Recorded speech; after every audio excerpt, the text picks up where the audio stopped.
Bueno, muy buena mañana a todos los hermanos. Les saludo con la paz del Señor. Vamos a abrir nuestras Biblias en Tito, capítulo 2, versículo del 11 al 15. Varias predicaciones en realidad hicimos sobre este texto, ¿sí? Hablando de los 3 tiempos de la salvación. En otro momento tocando algunos aspectos de estos versículos, hablando de la sustitución, como Jesús es el sustituto de la humanidad. Pero hoy vamos a hablar de que la gracia no es solamente o no es solo un término teológico. La gracia no es solo un término teológico. La gracia, cuando vamos a la Escritura, en el Nuevo Testamento, el concepto global, podemos decir lo que es la gracia, es el favor inmerecido de Dios. Pero la gracia en el Antiguo Testamento podría también referirse a la belleza de la mujer. Había otras acepciones, o que alguien halló gracia delante de Dios, ¿sí? Por ejemplo, la esposa de Abraham, ¿no? Que halló gracia ante Abimelech. La gracia la podemos encontrar en casi toda la Escritura, no en todos los pasajes, pero a lo largo de las dispensaciones podemos ver la gracia de Dios. Si es el favor inmerecido de Dios, sería que Él nos da lo que no merecemos. ¿Está bien? La palabra charis, donde viene la palabra gracia. En el Viejo Testamento ustedes van a encontrar la palabra gesed. Gesed es misericordia.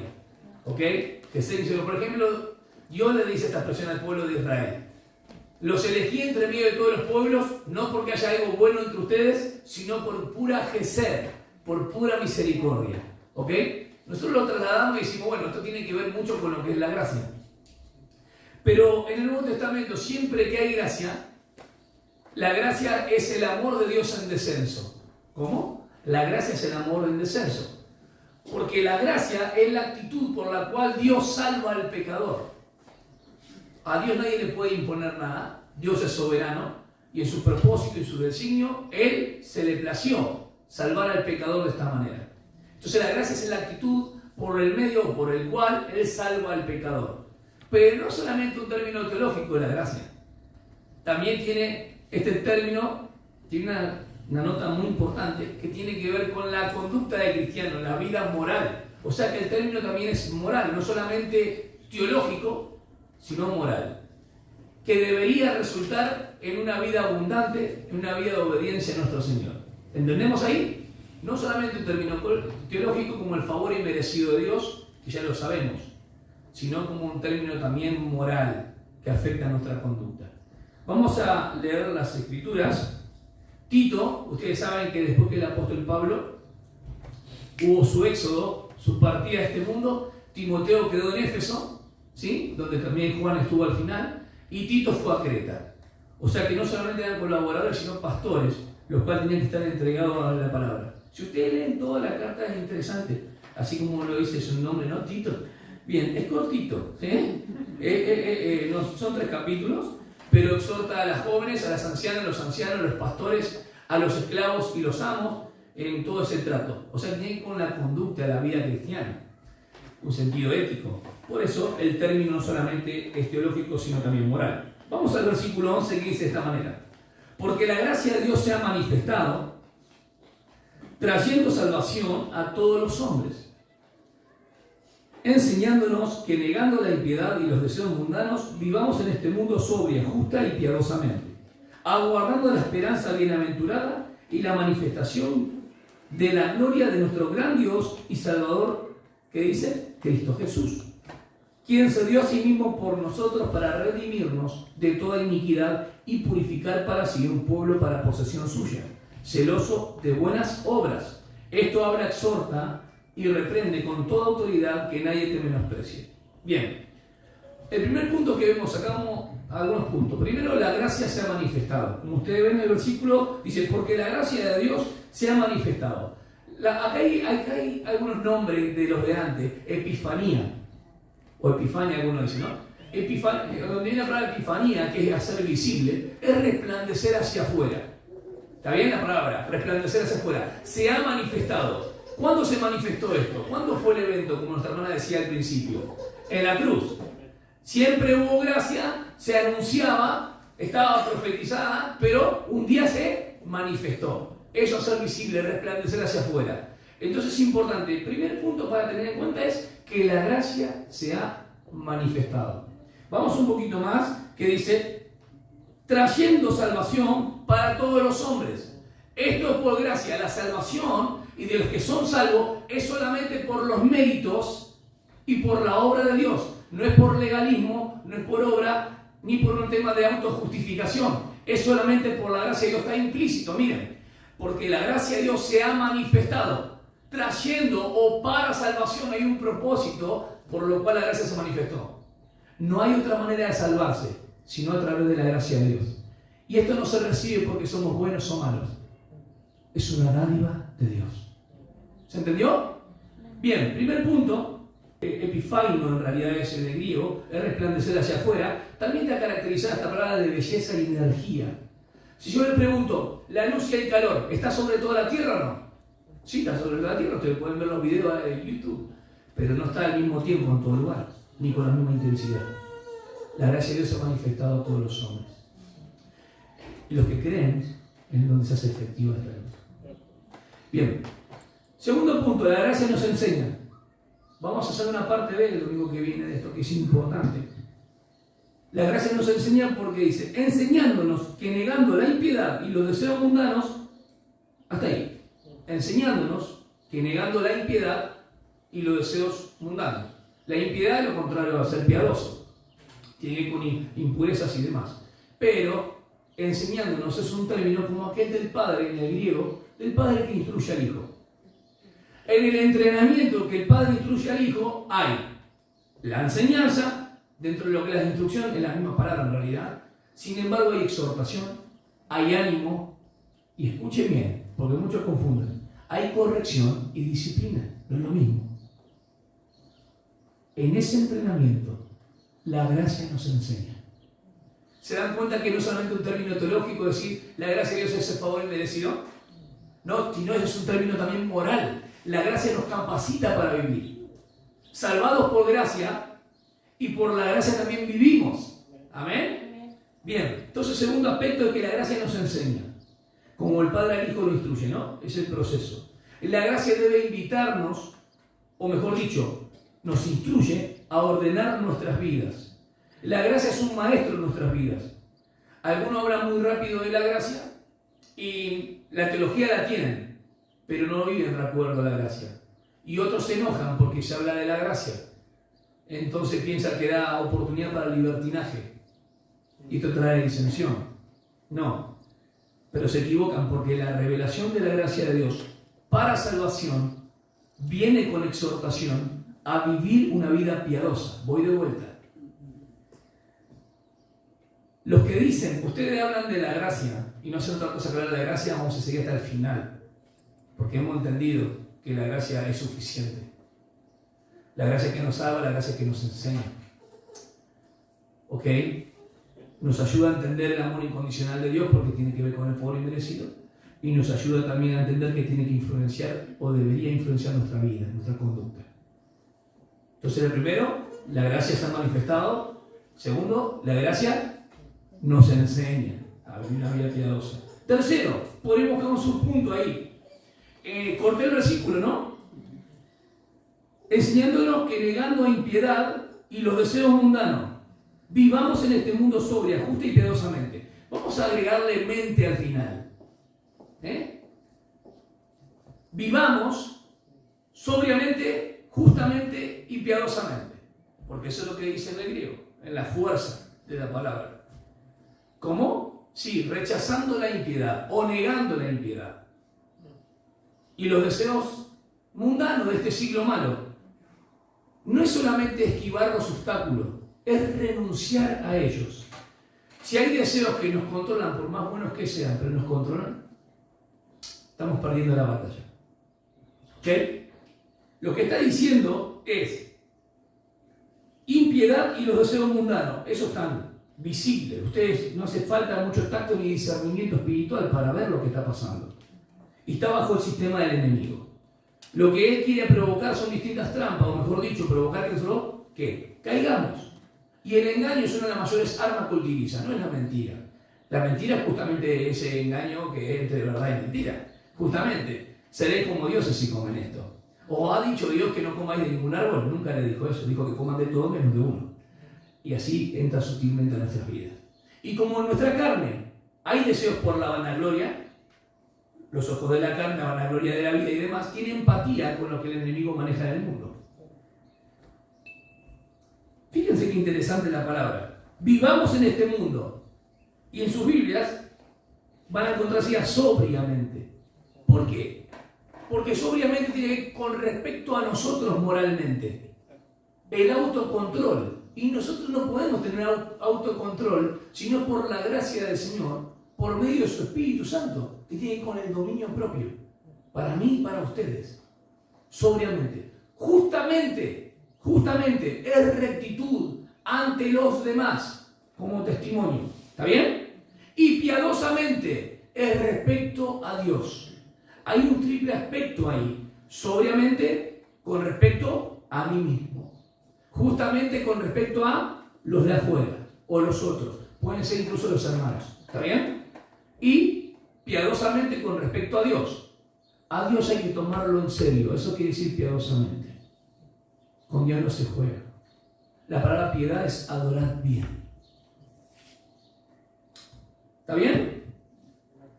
Entonces la gracia es un maestro, la gracia nos enseña y la gracia nos ayuda a considerar, tercer punto, que la impiedad y los deseos mundanos quedan atrás. Pero no solo evitarlo, sino a qué? A renunciar. Y yo lo he enseñado varias veces esto. ¿Qué es renunciar? Decir no. Es negarse. Es decir no. Cuarto punto.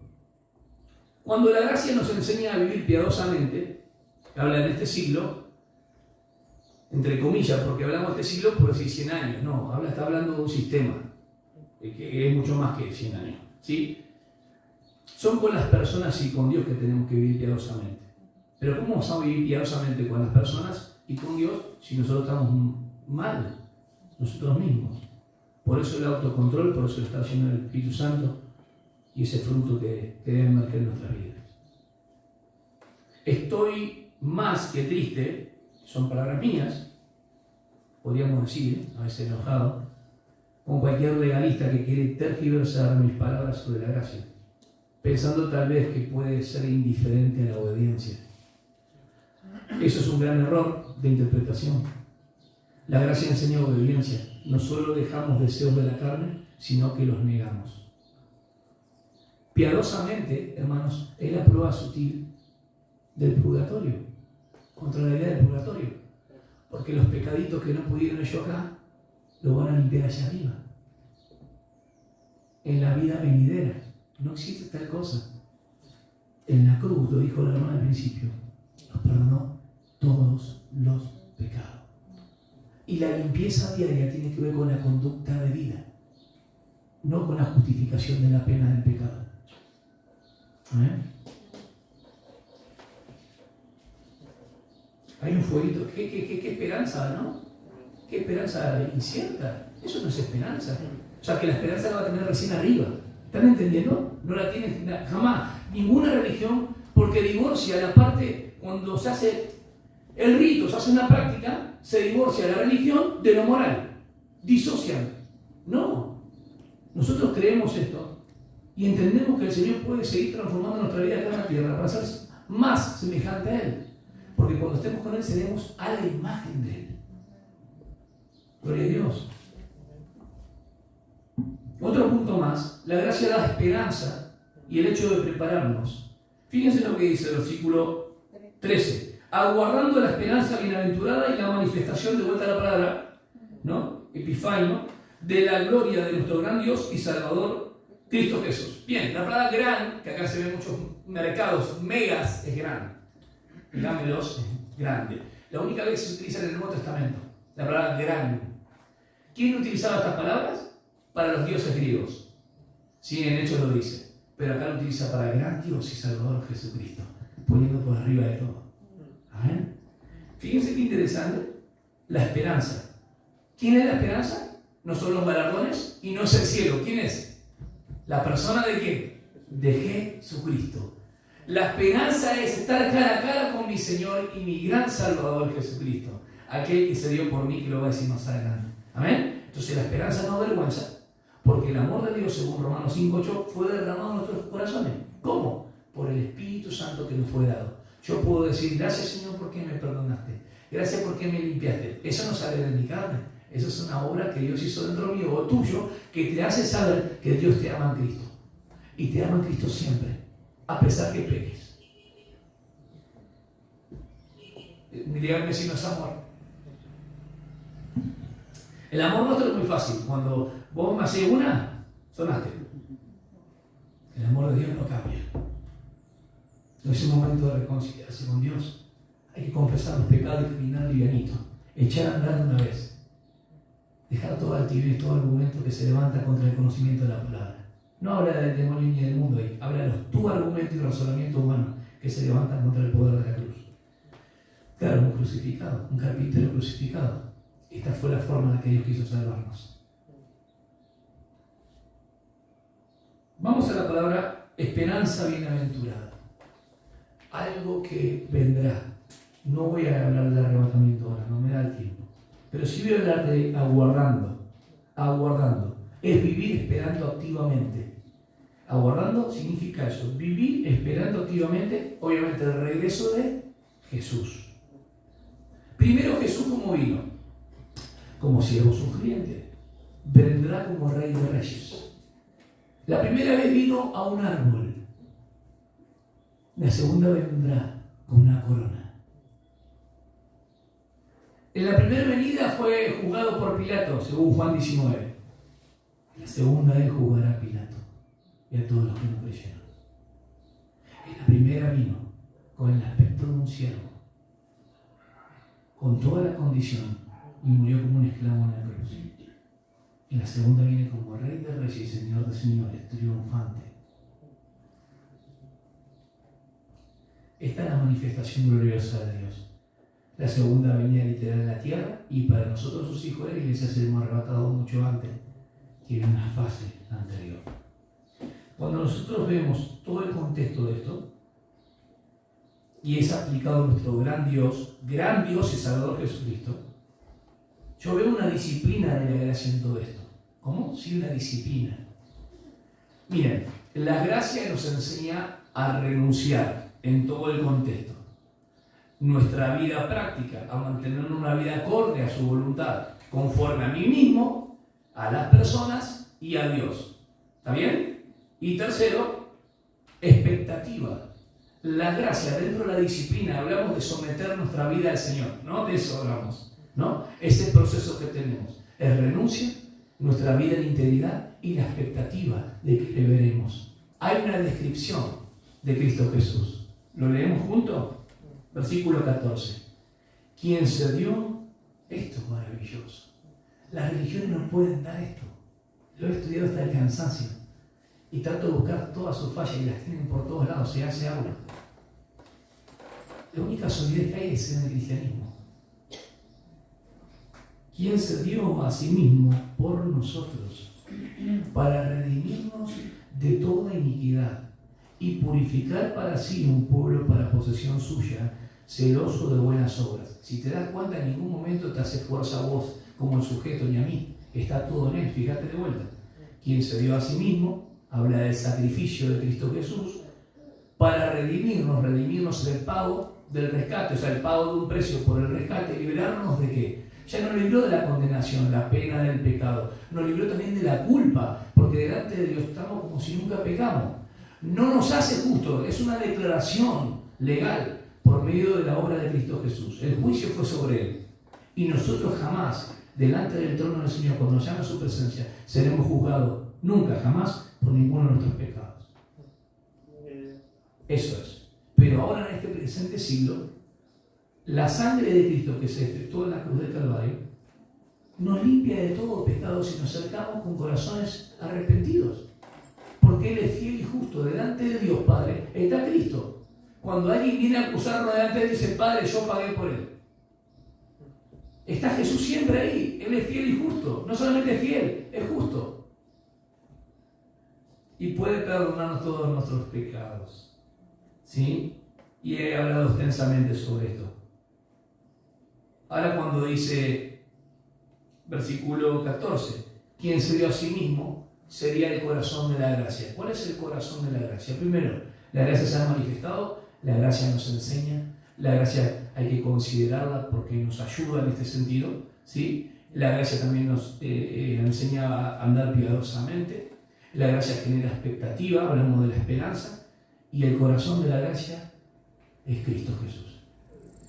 Se dio a sí mismo. Si ustedes le preguntan a cuál niño, hasta un niño, ¿qué quiere decir se dio a sí mismo? Te lo va a decir con sus palabras, estoy más que seguro. Más nuestros niños que están te salen con cada pregunta impresionante, te lo van a responder.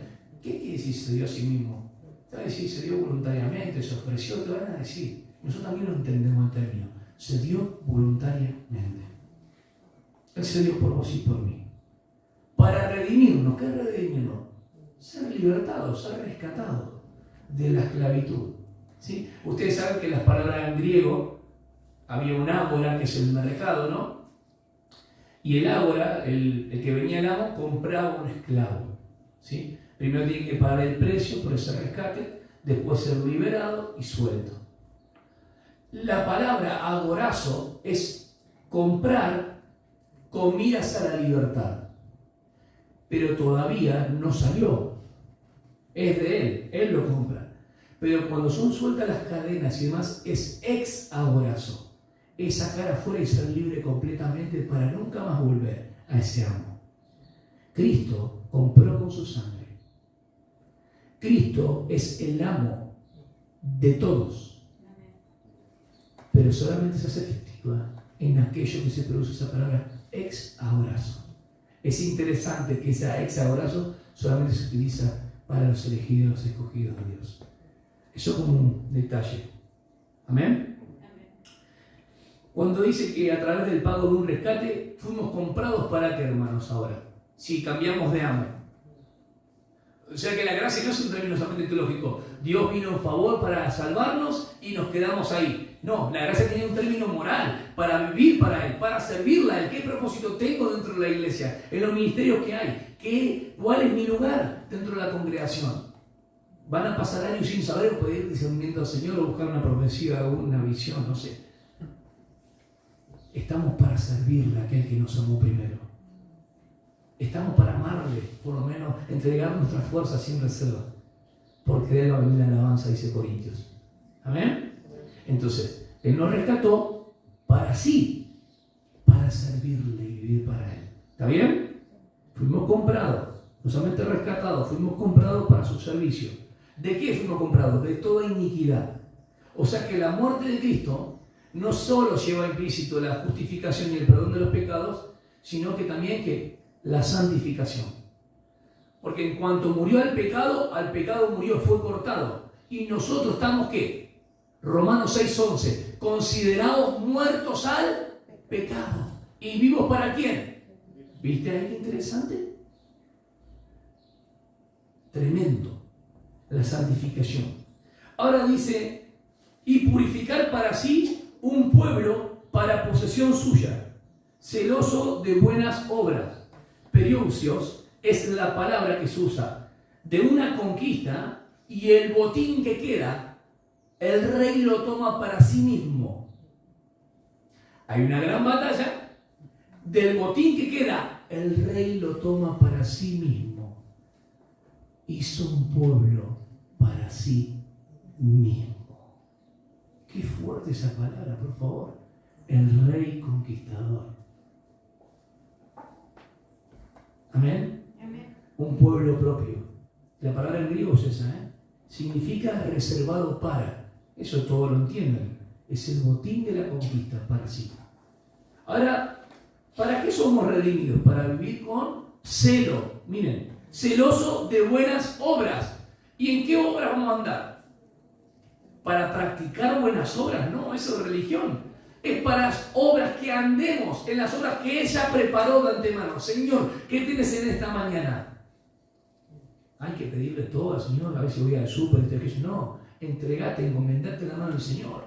Desde la mañana temprano, seguramente van a ser circunstancias difíciles, relaciones interpersonales, personas con las que tengo que tratar, en mi trabajo, en mi profesión, en mi escuela, con los alumnos, que tú me puedas dar la guía, dame el discernimiento, dame el consejo. Debemos orar de esta manera al Señor, encomendarnos a Él, porque no son nuestras fuerzas. son las de Él en nosotros. Celoso de buenas obras, para que mostremos las virtudes de aquel que nos llamó de tinieblas a su luz admirable. Celo por el conocimiento y celo por nuestras vidas. Y último punto, esto habla, exhorta, reprende con toda autoridad. Habla, exhorta y reprende, está en cuanto al conocimiento y la información que tiene la palabra. ¿Me entienden? Porque ya lo tenía Tito y tenía que hacerlo. Y era joven. Pero tiene que ver, cuando ustedes lo ven, como un mensajero. Miren, habla, exhorta y reprende. Como un mensajero que él nos achique. Pero le dice con autoridad. Y la autoridad no es que estoy haciendo una reducción. Tiene que ver con su vida. Tiene que ver con su vida y su integridad. Con autoridad. Cuando nosotros creemos en la gracia y vivimos de acuerdo a la norma de nuestro Señor en el Nuevo Testamento, estamos yendo con autoridad. Ponete de pie. El domingo que viene vamos a seguir un poquito sobre esto. La gracia nos enseña. Tenemos que considerar esto, de dejar todo deseo y demás, no solamente esquivarlos, sino negarlos. La gracia nos ayuda a vivir piadosamente. La gracia genera ¿qué? Expectativa, aguardando esto, la esperanza bienaventurada, y el corazón de la gracia, ¿quién es? Cristo mismo. ¿Amén? Entonces la gracia no es solamente un término teológico, es un término moral que debiera resultar en nuestras vidas y no disociar lo que creemos de la obediencia, sino juntamente trabajar en ello. Cultivar la salvación con temor y temblor, porque Él produce el querer como el hacer por su buena voluntad.